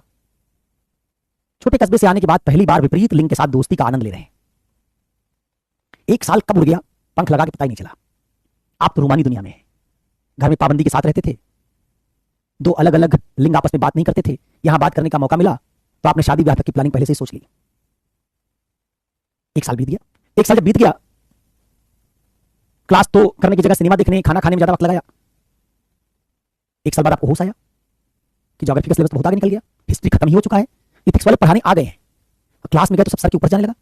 अब तो आपको समझ में नहीं आ रहा है, क्योंकि आप उधर प्रेम शास्त्र पढ़ रहे थे, इधर नीति शास्त्र खत्म हो रहा है, नैतिकता आपके पल्ले नहीं पड़ रही। अब घबराने लगे, लेकिन क्या हो सकता है? अब पछताए होत का जब चिड़िया चुग गई खेत। आधी कचरी तैयारी के साथ बैठे, फेल होना था, फेल हो गए पीटी में। पिताजी ने उधर पूछा तैयारी कैसे चल रही? आपने कहा बहुत बढ़िया चल रही। आप अब जान गए कि दोबारा कोचिंग के घर से पैसा मिलेगा नहीं, आप फ्रस्ट्रेट रहने लगे। उधर आपका प्यार भी चला गया, किसी दूसरे ने ज्यादा बढ़िया लंच करवाया, डिनर करवाया, ज्यादा महंगे गिफ्ट दिए, प्यार आपका समझदार था, उसने समझदारी भरा फैसला लिया। अब आप उधर से भी निराश। यूपीएससी की कोचिंग गई, रूमानी दुनिया भी खत्म, आप तो एकदम यथार्थ कठोर धरातल पर गिर पड़े। कठोर धरातल जब गिरे तो आपको बड़ा गम रहने लगा, बड़ा उदास रहने लगे। उदासी दूर करने के लिए आपने खास तरह का पेय पदार्थ लेना शुरू कर दिया। कुछ दिन उसकी लत लग गई, 2-4 हजार रुपया उसी पेय पदार्थ में जाने लगा, और ऐसा करते करते 2.5-3 साल बीत गए। अब आपने पिताजी से बड़ा रिक्वेस्ट किया कि पिताजी ने कहा 3 साल द्वारा कोई परिणाम नहीं आया, घर वापस आओ। आपने पिताजी से कहा पिताजी 1 साल और दीजिए। पिताजी ने कहा देखो तुमको 8 लाख रुपया भेज चुका, 1 लाख मेरे पास खेत वाला बचा है, बस 10,000 रुपया भेजूंगा, पहले 20 भेजता था, 10,000 भेजूंगा, काम चलाओ इसी में, हमारे पास पैसा नहीं है। 20,000 में कटौती प्रस्ताव लागू किया पिताजी ने, 10,000 भेजना शुरू किया। 10,000 का शॉर्टफॉल कहां से पूरा होगा? पीने की जो आदत है उसका खर्चा कहां से आएगा? तो आपने कुछ अपने दोस्तों से कुछ 50-60 हजार रुपए को बेवकूफ बना के उधार ले लिया, उससे थोड़ा शॉर्टफॉल पूरा हुआ, लेकिन अभी भी 2-3 हजार रुपए महीने का मामला कम हो रहा है, आपके खर्चे बढ़ चुके हैं। तो आपने क्या किया? आपने नया तरीका खोजा। आप अपनी कोचिंग के सामने टहलने लगे, शिकार की तलाश में। ऐसा कोई बच्चा आप तलाशना चाहते हैं जो ढनाढ हो, भी नया नया कोचिंग करने आया हो, जिसके पिताजी माताजी को खूब पैसा दे। रेकी करने के बाद एक दिन एक ऐसा लड़का आपको दिखा कोचिंग में एडमिशन लेता हुआ, जिसके माता पिता कार से आए थे, बड़ी गाड़ी से। समझ गए कि मोटा आसामी है। आपने उसके माता पिता का जाके पैर छू लिया, अंकल आंटी बोलने लगे, बोला कि मैं आया था कोचिंग, पुरानी कोचिंग है मेरी ये, तो पता चला कि बच्चे ने एडमिशन लिया है, मैं यहाँ 3 साल से सीनियर हूँ, कोचिंग खत्म कर चुका हूँ। मैं भी कोचिंग में बताने आया था कि कोई बच्चा अगर किसी को रहने के लिए रूम चाहिए हो तो मेरे पास एक बेड खाली है। अंकल आंटी आपको बुरा ना लगे तो ये शिष्य मेरे साथ रह लेगा, मैं कुछ पढ़ा भी दूंगा, गाइड भी कर दूंगा, मेरे अनुभव से कुछ लाभ भी उठा लेगा। माता पिता को लगा चलो कोई है यहाँ पहचान वाला, उसके भरोसे अपने बच्चे को छोड़ दिया उसके कमरे में। तो आपने क्या किया? उससे सारा खर्च उससे करवाने लगे, सब्जी तुम लाओ, दूध तुम लाओ। वो ढनाढ़ बच्चा था, उसको बोला कोई बात नहीं, पहला साल है, सीनियर है, तो आपने थोड़ा तो कॉम्पनसेट वहां से कर लिया, लेकिन अभी भी कुछ कम पड़ रहा था, तो आपने हर सप्ताह उसके जेब में से, वॉलेट में से 2-2 हज़ार रुपया चुराना शुरू किया। उसके पास माता पिता 50-60 हज़ार रुपया भेजते हैं घर से, 2-4 हज़ार का उसको हिसाब पता नहीं चलता है। आप चोरी करके इस धनाढ़ अपने जूनियर से, अपने पिताजी के भेजे गए पैसे में जो कमी आई है उसकी पूर्ति कर रहे हैं। 3-4 बार चोरी करने के बाद एक दिन आप पकड़े गए, उसने रूम आपका छोड़ दिया, कहा तुम चोर निकले, सीनियर नहीं हो, अच्छे इंसान नहीं हो, छोड़ दिया। अब आपके पास क्या विकल्प है? अब चोरी किए बिना तो आपका काम चलेगा नहीं, इसलिए आपने चोरी का एक दूसरा तरीका, दूसरा पैतरा ढूंढा। आप मंगलवार को जाने लगे हनुमान मंदिर, और वहां आपने 3-4 ऐसे भिखारियों की पहचान की जो वाकई अंधे हैं। मंगलवार को हनुमान मंदिर में खूब भीड़ हो रही है, आपने 4 भिखारी टारगेट कर लिए, 10-10 रुपए का 4 सिक्का लेके जाते हैं, सुबह से शाम तक बैठे रहते हैं हनुमान मंदिर के बाहर। जब शाम तक उन भिखारियों के पास कुछ पैसा आ जाता है, तो आप 4 भिखारी जो अंधे उनमें थाली में उनके 10-10 रुपया डालते हैं, ऊपर से जोर से इससे सिक्के की खड़क उनको सुनाई दे, और 500 रुपया निकाल लेते हैं उनकी थाली से। आप हर हफ्ते मंगलवार को मेहनत करके 4 भिखारियों से 500-500 रुपया चोरी करके 2,000 की कमी की पूर्ति कर रहे हैं। दोनों बार आपने, पहली बार भी 2,000 रुपया चुराया सप्ताह में अपने रूम पार्टनर की जेब से, दूसरी बार आपने चुराया भिखारियों की थाली से। कितना? दोनों बार 2,000 रुपया ही। क्या आपके काम तो चोरी अनैतिक है, इसलिए दोनों काम अनैतिक है, लेकिन क्या दोनों की अनैतिकता बराबर है? हम कहेंगे नहीं। पहले वाले चोरी में अनैतिकता तो है, लेकिन कम अनैतिक है। दूसरे वाले जिसमें भिखारी का ही पैसा चुरा लिए, वो ज्यादा अनैतिक है। क्यों ज्यादा अनैतिक है? कौन सा कारक है जिससे आपने उसको ज्यादा अनैतिक कह दिया? यही कारक हम पहचान ले तो हम कहेंगे ये वो कारक है जिससे काम तो अनैतिक का अनैतिक ही रहा, लेकिन पहली बार कम अनैतिक, दूसरी बार ज्यादा अनैतिक हो गया, अनैतिकता की मात्रा बढ़ गई। कौन सा कारक है? हम कहेंगे जिसके प्रति अनैतिक काम किया गया उस पर पड़ने वाला प्रभाव। 2,000 की चोरी से उस धनी रूम पार्टनर पर पड़ने वाला प्रभाव नगण्य है। चोरी तो है 2,000 की, लेकिन उस पर प्रभाव नहीं पड़ेगा, उसकी आर्थिक स्थिति पर, उसकी आजीविका पर, उसके जीवन पर उसका कोई गंभीर प्रभाव नहीं पड़ेगा, कम प्रभाव पड़ेगा। इसलिए हमने कहा कि वो कम अनैतिक है। लेकिन भिखारी जो मंगलवार के दिन जो भीख मांगेंगे, उसी से सप्ताह भर का काम चलाएंगे, आपने उनका पैसा चुरा लिया, तो उनकी तो पूरी आजीविका आपने चुरा ली। उनके चोरी के संदर्भ में उन पर जो उनके जीवन पर पड़ने वाला प्रभाव है वो ज्यादा व्यापक होगा। तो जिसके प्रति कोई आचरण किया जाए, उस आचरण से किसी व्यक्ति पर पड़ने वाले प्रभाव की मात्रा तय करेगी कि उस काम को हम ज्यादा अनैतिक माने या कम, ज्यादा अनैतिक माने या कम। अगर पड़ने वाला प्रभाव सकारात्मक है, एक ऐसे व्यक्ति के संदर्भ में आपने कार्य किया जिसको उस कार्य की बहुत जरूरत थी, तो काम ज्यादा नैतिक होगा, कम जरूरत थी कम नैतिक होगा। आपने कोई काम ऐसा किया जिससे पड़ने वाला प्रभाव प्रतिकूल है, प्रतिकूल प्रभाव डाल रहा है, ज्यादा प्रतिकूल प्रभाव डालेगा ज्यादा नैतिक, कम प्रतिकूल प्रभाव डालेगा कम अनैतिक। तो क्या कहा, इस उदाहरण से क्या सीखा? जिस व्यक्ति से चोरी की गई उस पर पड़ने वाला प्रभाव। अगर नैतिकता का उदाहरण लिया होता, इसमें नैतिकता का लिया, चोरी अनैतिकता है, नैतिकता का लिया होता तो क्या करते? जैसे दान कर लेते। आपने 5,000 रुपया दान किया किसी ऐसे ऑर्गेनाइजेशन को जिसके पास बहुत पैसा है, आपने 5,000 रुपया दान कर दिया, दान किया, अच्छा है, वो ऑर्गेनाइजेशन बच्चों के अधिकारों के लिए काम करता है, उसका टर्नओवर 100 करोड़ का है, हर साल बहुत बच्चों की मदद करता है, आपने 5,000 रुपया अपने किसी दोस्त के कहने पर दे दिया। 100 करोड़ रुपए में 5,000 रुपया बहुत फर्क नहीं डालेगा, आपने दान किया, काम अच्छा है, नैतिक है। दूसरी बार आपने 5,000 रुपया दान किया एक ऐसे आदमी को जिसके जीवन से वो स्ट्रगल कर रहा है जिंदगी बचाने के लिए, और 5,000 रुपया दान करके लोग 2 लाख रुपया इकट्ठा करें जिससे उसका ऑपरेशन हो सके, उसकी जिंदगी बच जाए। इस बार आपने 5,000 रुपया दान किया, उस आदमी का ऑपरेशन हो गया, जिंदगी बच गई। 2 बार आपका दान 5,000 रुपए का है। पहले वाले केस में कम नैतिक है, क्योंकि अगर आप 5,000 दान ना भी करते तो 100 करोड़ के एनजीओ पर कोई ज्यादा फर्क पड़ने वाला नहीं था। दूसरी बार आप 5,000 दान ना करते, उसी दिन ऑपरेशन होने वाला था, डॉक्टर कह रहा था हॉस्पिटल का 2 लाख रुपए पहले जमा करो, इससे कम में हम नहीं मानेंगे, 5,000 की कमी थी, सारे मित्र पहले कंट्रीब्यूट कर चुके थे, आपने 5,000 कंट्रीब्यूट किया, 2 लाख पूरा हो गया, ऑपरेशन शुरू हो गया। दोनों बार 5,000 रुपए डोनेट किया, इसलिए दोनों नैतिक है, पहली बार भी दूसरी बार भी। लेकिन दूसरी बार जिस समय आपने 5,000 का दान किया, उस दान से किसी आदमी की जिंदगी बची, इसलिए काम ज्यादा नैतिक है।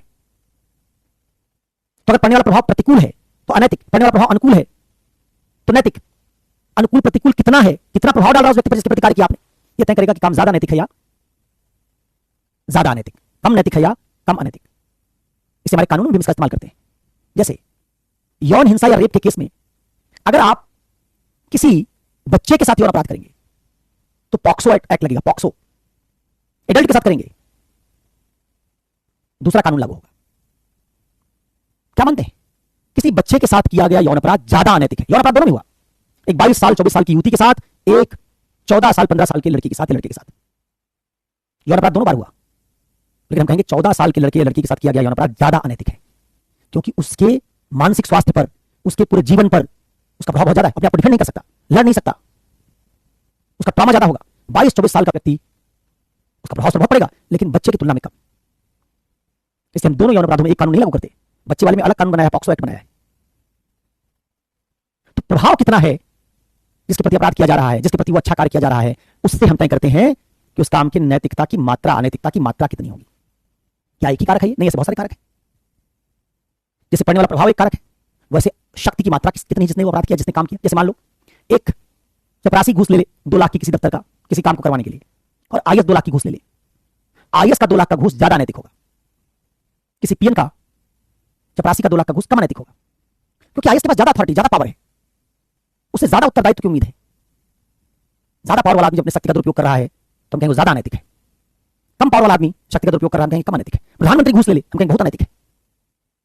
शक्ति की मात्रा बढ़ाते जाओगे, उत्तरदायित्व बढ़ता जाएगा, और अगर ज्यादा उत्तरदायी आदमी वो काम गलत करेगा तो हम कहेंगे ज्यादा अनैतिक है।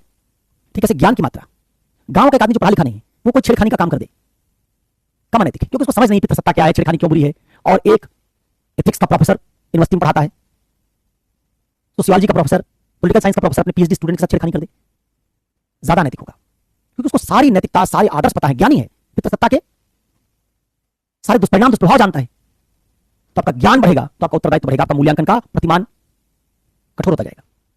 तुम क्या कहेंगे? ज्ञान की मात्रा, शक्ति की मात्रा, जिसके प्रति कोई कार्य किया गया उस पर पड़ने वाला प्रभाव, ये सब कुछ ऐसे कारक हैं जिनसे हम किसी कार्य की नैतिकता की मात्रा तय करते हैं, अनैतिकता की मात्रा तय करते हैं कि उस काम को कितना नैतिक या कितना अनैतिक माने। ठीक है। तो ये एक दूसरा मामला हो गया, इसमें मैंने आपको दिखाया, क्या देखा आपने? ज्ञान की मात्रा, शक्ति की मात्रा, प्राधिकार का विस्तार, पड़ने वाला प्रभाव। ये क्या हैं? वे कारक हैं जो किसी कार्य के मूल्य की, किस मूल्य? नैतिक मूल्य की मात्रा को कम या ज्यादा करते हैं। तो पहले वाले में मूल्य बदल रहा था, नैतिक से अनैतिक, अनैतिक से नैतिक, उसके लिए जिम्मेवार थी परिस्थितियां, इरादा जैसे घटक। दूसरी बार मूल्य नहीं बदला, केवल मात्रा बदली, इसके लिए जिम्मेवार है ज्ञान कितना था जिस आदमी ने काम किया, ताकत उसके पास कितनी है, उसका प्राधिकार का दायरा कितना है, जिसके प्रति वो काम किया उसने उस पर कितना प्रभाव पड़ा। इन सारे फैक्टर से हम तय करते हैं कि आचरण की नैतिकता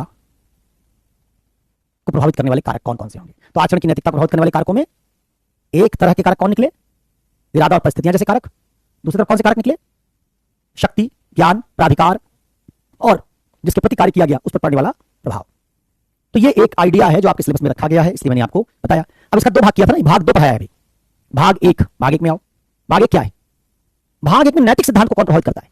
हमने नैतिक सिद्धांत की बात नहीं की, किसी आचरण की नैतिकता को कौन प्रभावित करता है इस पर बात की है। कोई काम होगा तो उसकी नैतिकता को कौन प्रभावित करेगा। कहा कि उसकी नैतिकता में अगर मूल्य बदल रहा है तो इरादा, परिस्थितियां जैसे कारक प्रभावित करेंगे, और अगर मात्रा बदल रही है तो ज्ञान, शक्ति, पड़ने वाला प्रभाव, ये सब कारक प्रभावित करेंगे। हम जा रहे हैं नैतिक सिद्धांतों को प्रभावित करने वाले, निर्धारित करने वाले कारक कौन से। ठीक है। ये दूसरा उसका भाग 1 है। तो अब जो बात देखने जा रहे हैं वो भाग 1 है। क्या है?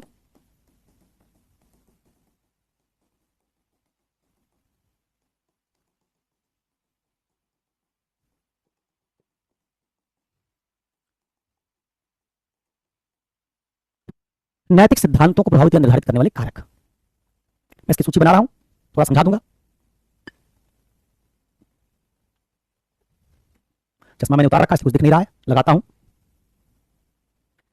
सर मेरा भाई बोलता है आप हनी सिंह जैसे लगते हो, उसके मुंह में घी शक्कर, वैसा मामला बन जाए तो 2-4 गाना गा के मैं भी पैसा वैसा कमा के घूमने टहलने निकल जाऊं, कहां नैतिकता पढ़ाता रहूंगा। अच्छा सर, लोग सच्चाई को सुनना पसंद क्यों नहीं करते हैं? सच्चाई को सुनना लोग पसंद क्यों नहीं करते? बड़ा मुश्किल सवाल है, दार्शनिक किस्म का सवाल है आकृति। क्योंकि लोग संकीर्ण स्वार्थी हो रहे हैं। क्या पता, 2 तरह का स्वार्थवाद है, संकीर्ण स्वार्थवाद और प्रबुद्ध स्वार्थवाद। जब हम संकीर्ण स्वार्थी हो जाते हैं तो केवल अपने हित के बारे में सोचते हैं, और हमारे हित के साथ जब सच मैच नहीं करता, मेल नहीं खाता, तो हम सच सुनना पसंद नहीं करते। दूसरा इसलिए सच सुनना पसंद नहीं करते क्योंकि हम परिष्कृत सुखवाद को नहीं जी रहे, हम स्थूल सुखवादी बन गए, भौतिक सुखों के पीछे भाग रहे हैं। उसके कारण भी हम लालची हो गए हैं, हिंसक हो गए हैं, झूठ बोलने लगे हैं, इसलिए सच को पसंद नहीं करते। और तीसरा कारण है कि हम से बहुत लोग कट्टर हैं, जाति की कट्टरता से घिरे हुए हैं, धर्म की कट्टरता से घिरे हुए हैं, धर्म जाति ने इनके पूरे चेतना को घेर रखा है, इसलिए बायस्ड हैं, पक्षपाती बन चुके हैं, इसलिए सच नहीं सुनना चाहते। 3 बड़े कारण हैं जिससे लोग सच नहीं सुनना चाहते। एक, उनका स्वार्थ बड़ा छोटा हो गया है, जब उस स्वार्थ को कोई सच नुकसान पहुंचाता है तो उसको पसंद नहीं करते। दूसरा, उनकी चेतना में कट्टरता भर गई है, पक्षपात भर गया है, इसलिए सच नहीं सुनना चाहते। और तीसरा, वो भौतिक सुखों के पीछे भागने वाले लालची हिंसक लोग हैं जिनकी अंतरात्मा मर गई है, इसलिए सच नहीं सुनना चाहते। 3 बड़े कारणों से इंसान सच नहीं सुनता है। एक, तब जब वो कट्टर है, धर्मांध है, अपने धर्म के इतर कुछ और सुनना नहीं समझना नहीं चाहता, उसके दिमाग में धर्म का जहर भर गया है, उसको लगता है कि बस हमारी किताब, हमारे ग्रंथ, हमारे पुरोहित, हमारे मौलवी जो बात कह रहे सब वही सही है। ऐसा धर्मांध आदमी सच नहीं सुनना चाहता।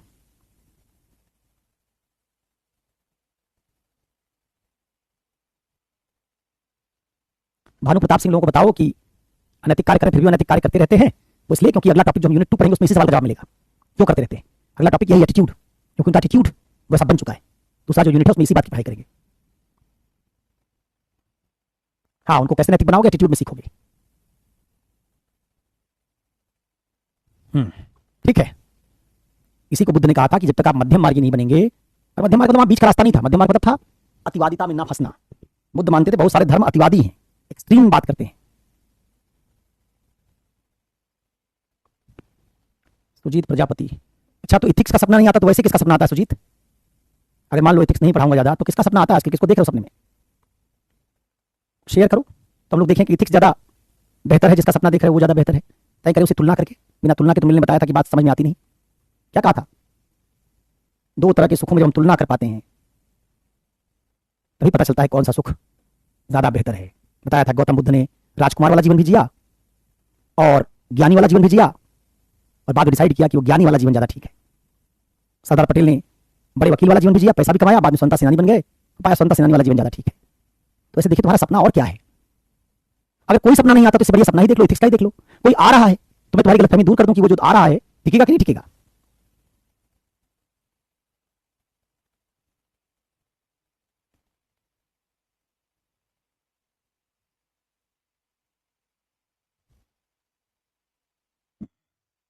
चलिए अब जरा समझो इसको। जिनको जिनको गुड नाइट बोलना है जाएं वो, उनके लिए गुड नाइट। अरे आकृति क्यों इतना परेशान हो? जब नहीं सच सुनना पसंद करते मत बताओ उनको, परेशान मत हो, इससे तुम्हारे मानसिक सुख में कमी आ जाएगी। दुनिया को सच मत सिखाओ, पहले खुद सच सीख लो, उसके साथ कुछ दिन जियो, अच्छा लगे तो उसको अपनाओ, फिर धीरे धीरे बदलेगी चीज। हाय नवर्मा, आपका भी थैंक यू। सोनू उपाध्याय आपका भी थैंक यू।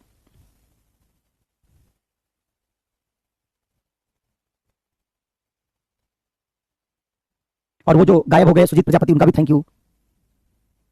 अब आइए जरा, नैतिक सिद्धांतों प्रभावित निर्धारित करने वाले कारक कौन से होते हैं? थैंक यू वाले सब लोग जाओ, हो गया, थैंक यू बोल दिया सब, ठीक है, बढ़िया। देखो, कुछ लोग मानते हैं कि नैतिक सिद्धांतों को मनुष्य के मनोविज्ञान की समझ तय करती है। ये तुम पढ़ चुके हो, इसलिए पहला वाला यही बताया। क्या? मनुष्य की मनोवैज्ञानिक समझ। तुमने देखा था इससे 2 सिद्धांत हमने पढ़े थे, स्वार्थवाद और सुखवाद। जिन लोगों ने कहा था मनुष्य मनोवैज्ञानिक रूप से स्वार्थी प्राणी है, उसे सिद्धांत बना था स्वार्थवाद की नैतिकता। जिन्होंने कहा था मनुष्य मनोवैज्ञानिक रूप से सुख की आकांक्षा करने वाला प्राणी है, उसे सिद्धांत बना था सुखवाद का। इसका मतलब मनोविज्ञान यह तय करता है कि नैतिक सिद्धांत कौन सा होगा। कुछ लोगों के अनुसार मनोविज्ञान नैतिक सिद्धांत को निर्धारित या तय करने वाला एक कारक है। इससे तुमने देखा था कौन से सिद्धांत बनाए थे हमने? इससे हमने बनाया था, एक बार देखा था तुमने, कौन सा? स्वार्थवाद, सुखवाद। उपयोगितावाद भी इसी से निकला है, उपयोगितावाद। कुछ लोग कहते हैं कि नैतिक सिद्धांत का निर्माण मनोविज्ञान की समझ से नहीं, बल्कि इस बात से होता है कि मनुष्य की तत्वमीमांसा क्या है। तत्वमीमांसा समझते हो? तत्वमीमांसा मतलब मनुष्य का मूल क्या है, सार क्या है उसका। तो ये मनुष्य के मनोविज्ञान की समझ के बजाय मनुष्य की समझ पर जोर देते हैं। ये क्या कहते हैं? मनुष्य की तत्वमीमांसीय समझ। जैसे अगर मनुष्य को मान लें कि मनुष्य मूलतः शरीर है, और दूसरी बार मान लें मनुष्य मूलतः आत्मा है। जब मानेंगे कि मनुष्य मूलतः आत्मा है तो आध्यात्मिक नैतिकता निकलेगी, और मनुष्य मूलतः शरीर है, भौतिक शरीर है, इससे भौतिकतावादी नैतिकता निकलेगी। खाएंगे पिएंगे मर जाएंगे, कुछ बचेगा नहीं। ऐसा मानोगे तो भौतिकतावाद की ओर जाओगे। यावत जीवित सुखम जीवित ऋणम कृत्वा घृतम पिबेत। और ऐसा मानोगे कि नहीं फिर आना है, अल्लाह के दरबार में जाना है, एक दिन कयामत होगी, एक दिन जजमेंट डे लगेगा, स्वर्ग और नरक जैसी जगह है, हिसाब किताब देना पड़ेगा, पुनर्जन्म होगा, तो फिर इस तरफ नैतिकता में जाओगे, आध्यात्मिकतावादी नैतिकता में। तो तुम हो कौन? मूलतः तुम्हारी मेटाफिजिक्स क्या है? जिसे फिजिक्स अध्ययन करता है, दुनिया कैसे बनी, एटम से बनी है, क्वांटम से बनी है, भौतिक पिंडों से बनी है, इसी के आधार पर कहा था mechanical physics, atomic physics, quantum physics, ये तय होता है। वैसे ही मेटाफिजिक्स, इंसान किससे बना, इंसान का मूल क्या है, आत्मा है या शरीर? आत्मा है तो अलग नैतिकता, शरीर है तो अलग नैतिकता। इसका नैतिक सिद्धांतों को, जैसे धर्म की नैतिकता, इस्लाम की, ईसाइयत की, हिंदू धर्म की नैतिकता, वो सब कैसी है? आध्यात्मिक नैतिकता है। और जितनी सेकुलर नैतिकताएं वो कैसी हैं? वो मूलतः भौतिकतावादी नैतिकताएं हैं। सेकुलरिज्म में भौतिकतावाद ज्यादा मिलेगा, क्योंकि सेकुलर नैतिकता परलोक को, भगवान को, मरने के बाद स्वर्ग नरक को नहीं मानती। और रिलीजियस नैतिकता, धार्मिक नैतिकता मरने के बाद की जिंदगी की बात ज्यादा करती है।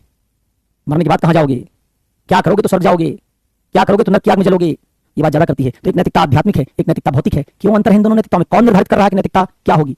तत्व मीमांसा। तुम हो कौन, तुम्हारा मूल क्या है? एक बार किसने निर्धारित किया? मनुष्य का मनोविज्ञान कैसा है? मनोविज्ञान के हिसाब से स्वार्थी है या सुख वाला है? जो उत्तर मिला उससे नैतिकता बदल गई। ऐसे बहुत सारे कारक आपके चरणों में प्रणाम कौशलेंद्र जी। अब जाइए, देर हो रही हो तो जाइए, आपका चरण मैंने छू लिया है। अब तो तीसरा ऐसा कारक क्या हो सकता है? आदर्श दुनिया की समझ। दुनिया को बेहतर करने का विज्ञान नीति शास्त्र है। तो आदर्श दुनिया कौन सी होगी? एक आदमी कार्ल मार्क्स कहेगा वो दुनिया आदर्श होगी जिसमें निजी संपत्ति खत्म हो जाएगी, उसकी नैतिकता अलग होगी। पूंजीवादी कहते हैं वो दुनिया नैतिक होगी जिसमें सब पूंजी बनाने की प्रतिस्पर्धा में शामिल हो जाएंगे, उनकी दुनिया अलग होगी। पूंजीवाद की दुनिया में सबके पास प्राइवेट प्रॉपर्टी होगी, मार्क्स की दुनिया में किसी के पास प्राइवेट प्रॉपर्टी नहीं होगी। क्यों? क्योंकि एक मानता है प्राइवेट प्रॉपर्टी सारी समस्याओं की जड़ है, दूसरा मानता है प्राइवेट प्रॉपर्टी हमारे मेहनताना है, हमारे श्रम का प्रतिफल है। दोनों की आदर्श दुनिया की समझ अलग अलग है। गांधी पढ़ चुके हो तुम? गांधी की आदर्श दुनिया कैसी थी? वो दुनिया जिसमें कोई हिंसा नहीं होगी, लालच नहीं होगा, स्वार्थ नहीं होगा, वो दुनिया आदर्श है। तो दुनिया तुम कैसी बनाना चाहते हो उसका जो ब्लूप्रिंट बनाओ, जैसे एक आर्किटेक्ट होता है, मकान का जैसा नक्शा बनाएगा वैसा मकान बनेगा। वैसे बहुत सारे नीति शास्त्री अलग अलग तरीके से दुनिया का नक्शा अलग अलग करते हैं। मार्क्स का दुनिया का नक्शा अलग है, गांधी का अलग है, पूंजीपतियों का, पूंजीवादियों का अलग है, समाजवादियों का अलग है। तो तीसरी बात क्या होगी? अभी मनुष्य की समझ पर हम रुके हुए थे, मनुष्य के मनोविज्ञान की समझ, तत्व मीमांसा की समझ। ऐसे एक घटक कारक क्या हो सकता है? एक घटक कारक हो सकता है आदर्श दुनिया की समझ। यही समझ बदलेगी तो कौन सी नैतिकता आएगी? साम्यवाद की। किसकी? समाजवाद की, पूंजीवाद की, गांधीवाद की। ये सारी नैतिकताएं एक दूसरे से क्या हैं? अलग अलग हैं, क्योंकि इनकी आदर्श दुनिया की समझ एक दूसरे से अलग है। इस सवाल का जवाब इनका अलग है, दुनिया कैसी होनी चाहिए, किस प्रश्न पर अलग है। ये सब एक दूसरे से इस प्रश्न पर अलग अलग उत्तर रखते हैं कि आदर्श दुनिया कैसी होगी, दुनिया कैसी होनी चाहिए। तो क्या सीख रहे हो? नैतिक सिद्धांत बनते कैसे हैं? कुछ लोग मनोविज्ञान से बनाते हैं, कुछ लोग तत्व मीमांसा से बनाते हैं, कुछ लोग दुनिया की आदर्श के मॉडल से बनाते हैं, कुछ लोग आदमी की जिंदगी के लक्ष्य से बनाते हैं। हमारी जिंदगी का लक्ष्य क्या है? अंतिम क्या होगा? मानव के जीवन का सर्वोच्च लक्ष्य। अगर तुम्हारे जीवन का सर्वोच्च लक्ष्य 4 है, धर्म, अर्थ, काम, मोक्ष, तो 4 भाग में जीवन वाली नैतिकता बनेगी। आश्रम व्यवस्था, ब्रह्मचर्य, गृहस्थ, वानप्रस्थ, संन्यास। तुम्हारे जीवन का लक्ष्य 1 है, केवल पैसा कमाओ, तो एक तरह की नैतिकता बनेगी जिसमें धन कमाने, क्षमता बढ़ाने, तुम्हारे उस पर जोर दिया जाएगा। तुम्हारे जीवन का लक्ष्य क्या है? एक पुजारी, पुरोहित, पादरी, मौलवी, उसके जीवन का लक्ष्य अलग है। जब हमारे जीवन का लक्ष्य अलग अलग होता है, तुम्हारी नैतिकताएं अलग अलग हो जाती है। ये सब क्या है? नैतिक सिद्धांतों को प्रभावित करने वाले कारक। पहले वाले में आचरण को प्रभावित करने वाले कारक थे, इस बार नैतिक सिद्धांत को प्रभावित करने वाले कारक हैं। कैसे प्रभावित हो रहा है नैतिक सिद्धांत? दुनिया कैसी होनी चाहिए इस सवाल के उत्तर से, इंसान को जीवन में क्या अचीव करना चाहिए इस सवाल के उत्तर से, हमको कैसा बनना चाहिए इस सवाल के उत्तर से, हमारा मूल क्या है, चेतना की शरीर, इस सवाल के उत्तर से, हमारा मनोविज्ञान कैसा है, स्वार्थी या सुख के पीछे भागने वाला, इस सवाल के उत्तर से। इन सब कारकों को हम क्या कहते हैं? इन सब कारकों को हम कहते हैं नैतिकता के निर्धारक तत्व। तो मनोविज्ञान, तत्व मीमांसा, आदर्श दुनिया का ढांचा, मनुष्य के जीवन का सर्वोच्च लक्ष्य, ये सब नैतिक सिद्धांतों के निर्धारक तत्व हैं। ठीक है, तो मैंने संक्षेप में तुमको ये जो 2 मायने हो सकते थे नैतिकता के निर्धारक तत्व के, एक बार उसको नैतिक सिद्धांत से जोड़ के और एक बार उसको आचरण से जोड़ के समझा दिया। मानव मूल्य पर मैं बात नहीं कर पाया, कल उस पर थोड़ी बात करने के बाद हम यूनिट 2 में एटीट्यूड में चले जाएंगे। तो कल से आधा भाग कल हम मूल्य पर बात करेंगे और फिर एटीट्यूड शुरू कर देंगे। ठीक है, आज के लिए इतना ही, कल इससे आगे मिलेंगे तो फिर गुड नाइट, थैंक यू बोलेंगे, गुड इवनिंग बोलेंगे। तो आज बस यही विदा दीजिए, कल तक के लिए आज की मुलाकात बस इतनी, कल चाहे बातें कर लेना जितनी।